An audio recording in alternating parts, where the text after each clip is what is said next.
부터 29절입니다. 사도행전 26장 24절부터 29절.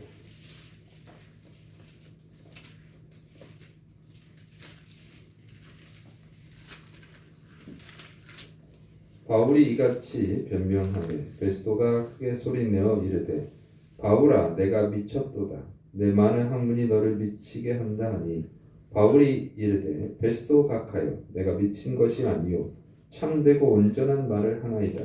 왕께서는 이 일을 아시기로 내가 왕께 담대히 말하노니 이 일에 하나라도 아시지 못함이 없는 줄 믿나이다. 이 일은 한쪽 구석에서 행한 것이 아니니이다.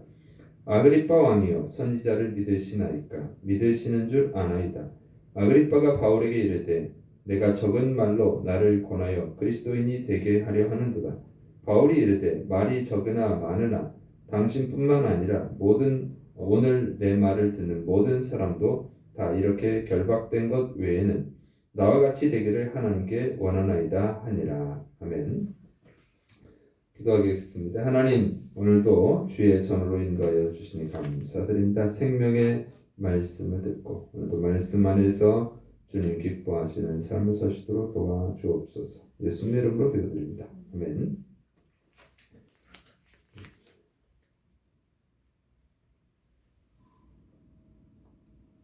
사도 바울이 복음을 전하다가 이제 붙잡혀서 이제 베스도 이렇게 총독 앞에서 재판을 받는 상황에 있습니다. 그런데 이 사도 바울이 재판을 받는 이 상황에서 유대인들이 사도 바울을 죽여달라고 고소를 한 거예요. 그래서 이 재판을 받게 있는 상황인데 이 재판 자리에서 사도 바울은 자신의 무죄를 주장을 해야 되고 또 자신을 석방해달라고, 자신을 살려달라고 주장해야 되는 그런 상황에 처해진 것입니다. 그런데 사도 바울이 주장한 것은 뭐냐면 자신을 살려달라고 하는 것이 아니었다는 거예요. 보통은 자신을 살려달라고 할 텐데 보통 사람이라면 다 그러겠죠. 자신을 살려달라, 자신을 석방해달라 이런 요구를 해야 될 것인데 사도 바울은 다른 얘기를 하고 있습니다. 사도행전 26장 29절에 바울이 이르되 말이 적으나 많으나 당신뿐만 아니라 오늘 내 말을 듣는 모든 사람도 다 이렇게 결박된 것 외에는 나와 같이 되기를 하나님께 원하나이다 하니라. 이 말은 무슨 뜻이냐면요, 내가 결박당하고 재판받는 것 이것만 빼고 당신들이 다 나와 같이 되기를 원합니다 하는 거예요. 바울같이 되기를 원한다는 게 뭐예요? 바울처럼 예수님 믿고 구원받기를 원한다, 그런 뜻입니다. 재판장에서 사도 바울은 죽음을 두려워하지 않고 오히려 전도하고 있는 거예요. 이 재판받는 자리를 이용해서 복음을 전하고 있습니다. 당신들도 예수 믿고 구원받기를 원합니다. 이게 재판장에서의 이 사도 바울의 모습이었습니다. 이것은요, 이 모습은 바로 초대교회가 왜 부흥했는지, 초대교회가 왜 그렇게 폭발적으로 성장했는지를 잘 보여주는 거예요. 그것은 뭐냐면 죽음을 두려워하지 않고 복음을 전하는 것입니다. 재판장에서까지도 복음을 전하는 거예요. 그게 이 폭발적인 힘이죠. 이게 진짜 성도의 모습이에요. 진짜 성도의 원형이라는 거예요. 이 원형을 회복하면, 이 모습을 회복하면 교회는 부흥하는 것입니다. 우리 교회도 부흥할 수 있고 한국 교회도 부흥할 수 있는 줄을 믿으시를 축원합니다. 이런 죽음을 두려워하지 않는 이 복음 전파에 힘이 있어야 돼요. 그게 오늘 우리 교회에 꼭 필요한 거예요. 오늘 한국 교회에 필요한 것입니다. 오늘 세계 교회에 필요한 것입니다. 이런 전혀 두려워하지 않는 이런 힘이 있어야 됩니다. 근데 이 죽음을 두려워하지 않는 이 힘, 사도 바울은 어떻게 해서 이 힘을 갖게 되었을까요? 사도 바울이 원래는 어떤 사람입니까?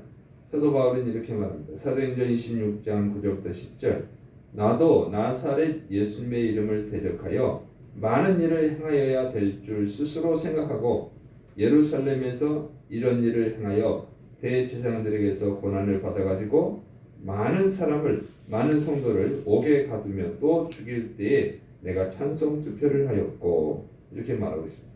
사도 바울은 자신은 원래 어떤 사람이었냐?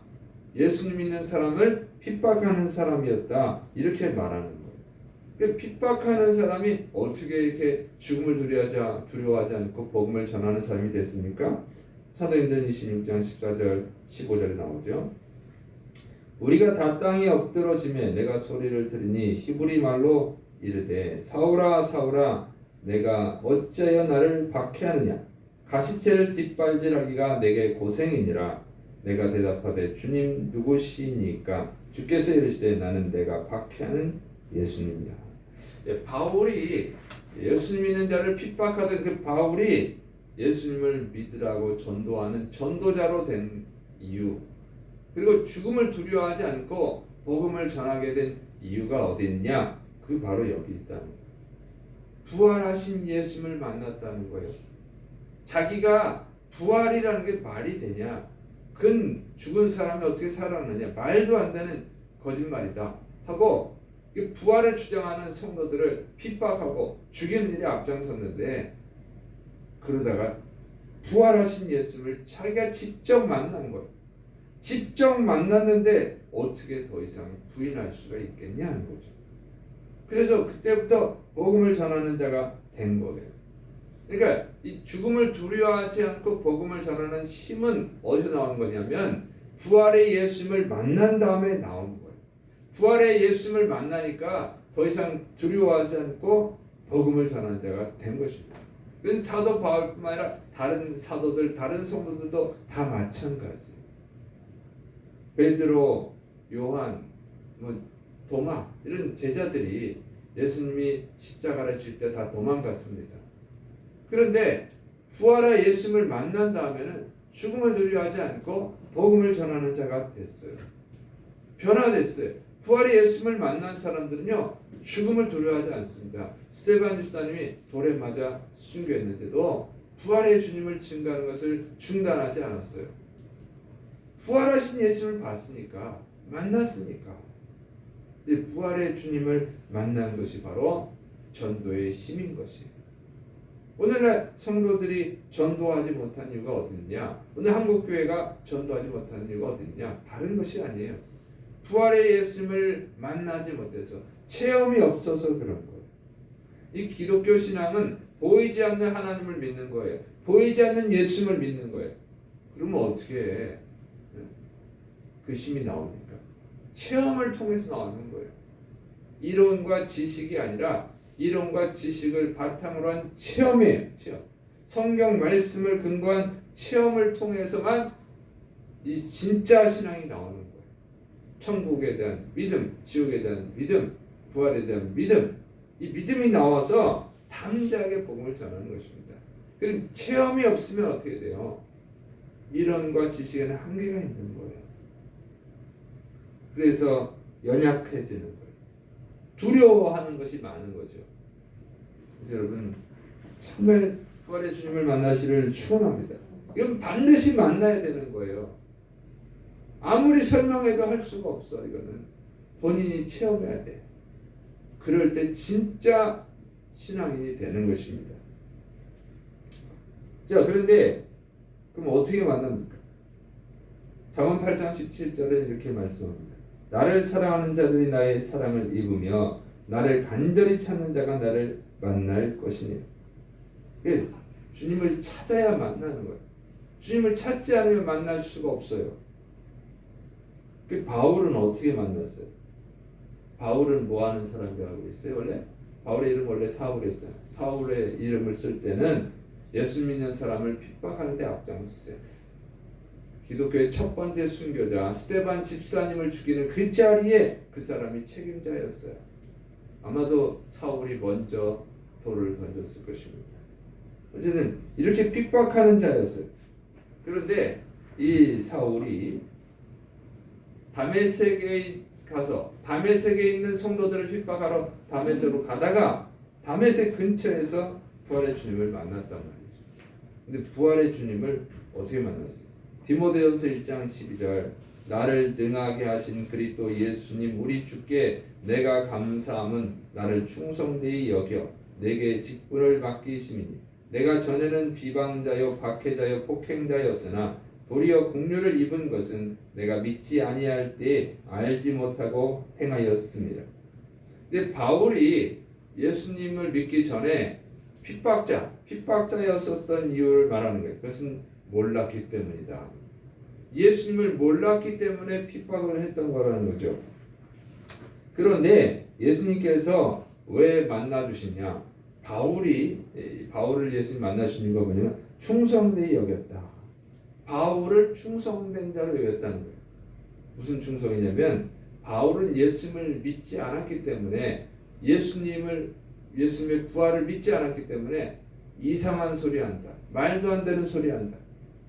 성경에 어긋나다. 그래가지고 핍박한 거예요. 성경을 훼손하는 자들이다. 왜곡하는 자들이다.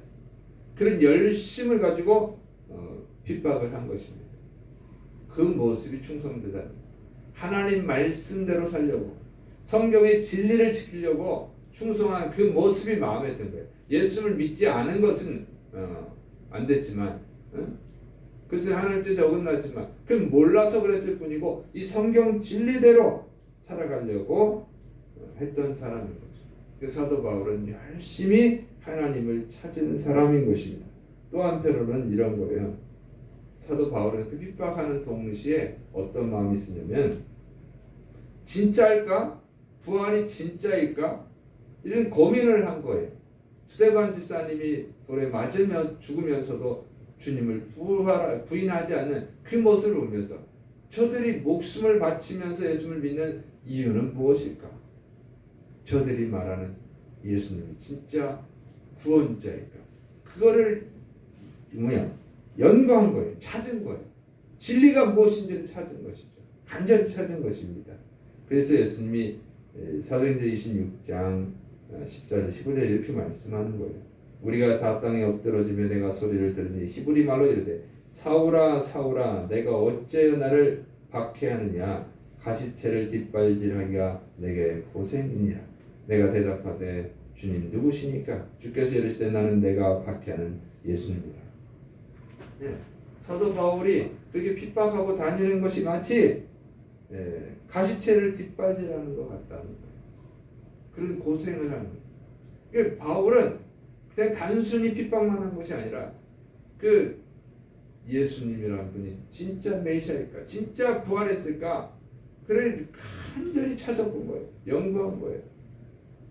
그렇게 주님을 찾을 때 주님이 만나 주신 줄을 믿으시를 축원합니다. 그러니까 주님을 알려고 해야 돼요. 사도 바울처럼 진리를 알려고 해야 돼. 예수님이 부활하셨다는데, 예수님이 구원자라고 하는데, 하나님이 천지를 창조하셨다는데, 진짜 천국이 있다고 하는데, 진짜 지옥이 있다고 하는데, 진짜일까? 이게 진짜일까? 여러분 그렇게 고민하면서 진리를 알기 위해서 열심히 탐구해야 돼요. 그런 사람을 만나주시는 거예요. 있습니까? 그렇게 하는 거예요. 신앙생활은 그냥 설렁설렁 하는 게 아니에요. 그냥 교회 다니는 게 아니에요. 여러분 이것은 생명이 달린 문제예요. 영원한 생명이에요. 그냥 육신의 생명이 아니라 진짜 천국이 있다면 천국에서 영원히 행복하게 살지만 저는 진짜 지옥이 있다면 예수님 믿지 않은 사람은 어떻게 돼요? 지옥에서 영원히 고통을 당해야 돼요. 여러분의 생명이 달린 문제라고요. 여러분의 영원한 생명이 달린 문제야. 근데 이런 확신도 없이 예수님을 믿는다는 거 말이 됩니까? 예수님을 믿는다는 거, 교회 다닌다는 것은요, 영원한 생명을 거는 거야. 영원한 생명. 응? 내 생명을 영원히 천국에 살 것이냐, 영원히 지옥에 살 것이냐, 이게 달린 문제인데 예수님이 진짜 부활하셨는지, 진짜 구원자인지 이런 확신도 없이 다니면 됩니까? 안 되는 거예요. 이게 제일 중요한 문제예요. 그래서 주님을 만나야 돼. 간절히 찾아야 돼요. 그리고 결론을 내려야 돼요. 그리고 믿으셔야 돼요. 그러면 어떻게 돼요? 당연히 전도할 수밖에 없어요. 부활의 주님을 만나면 이게 모든 게 진리거든. 성경에 있는 모든 것이 진리예요. 근데 어떻게 안 믿을 수 있어요? 어떻게 전도 안 할 수 있느냐는 거죠. 그러니까 전도하지 않는 성도들은요, 그 신앙의 소식 사실은 문제가 있는 것입니다. 확신이 없는 거야. 확신. 천국과 지옥에 대한 확신. 예수님의 부활에 대한 확신. 예수님이 구원자라고 하는 확신이 없는 거예요. 이거는 정말 체험하면 안 할 수가 없어. 전도 안 할 수가 없는 거예요. 여러분이 어떤 식당에서 맛있는 음식만 먹어도 소문을 내잖아요. 아, 그 집 갔더니 너무 맛있더라. 그 파스타가 맛있더라. 아, 그 거기 갔더니 말이지. 스시가 맛있더라. 설렁탕이 맛있더라. 뭐 소문 내잖아요. 그냥 한 끼 채우는 음식도 맛있는 집을, 맛집을 발견하면 소문을 내는데 영원한 생명이 달린 이 문제를 어떻게 소문을 안 냅니까? 그것은 뭐냐면 체험이 없는 거예요. 정말 체험한 사람들은 죽음도 두려워하지 않고 전도하는 거예요. 인생에 많은 문제들이 있죠. 어려움들이 있죠. 경제적인 문제, 돈 문제, 인간관계 문제. 그게 문제입니까? 생명이 달린 문제. 영원한 생명이 달린 문제예요. 이거는 그런 문제도 큰 문제지만 그것과 비교할 수 없는 이 큰 문제가 달려있어요. 이거를 체험하면 두려워하지 않는 거예요. 목숨을 잃어버리는 걸 두려워하지 않고 전도하는 거예요. 근데 여러분, 목숨보다 귀하지 않은 인생의 많은 사소한 일들로 얼마나 많은 사람들이 두려워하고 있습니까? 그것은 뭐냐면 부활의 주님을 만나지 못했다고 하는 증거인 거예요. 그래서 여러분, 정말로 부활의 주님을 만나시기를 축원합니다. 간절히 찾으시기를 축원합니다. 말씀을 날마다 읽으시고 기도하세요. 그래서 부활의 주님을 만나게 해달라고 간절히 기도하세요. 그럴 때 주님을 만나주시고 여러분 만나게 될 때 죽음도 두려워하지 않는 전도자들로 거듭나게 될 줄로 믿습니다. 그럴 때 부흥의 역사가 또한 일어날 줄로 믿습니다. 기도하겠습니다. 사랑이 많은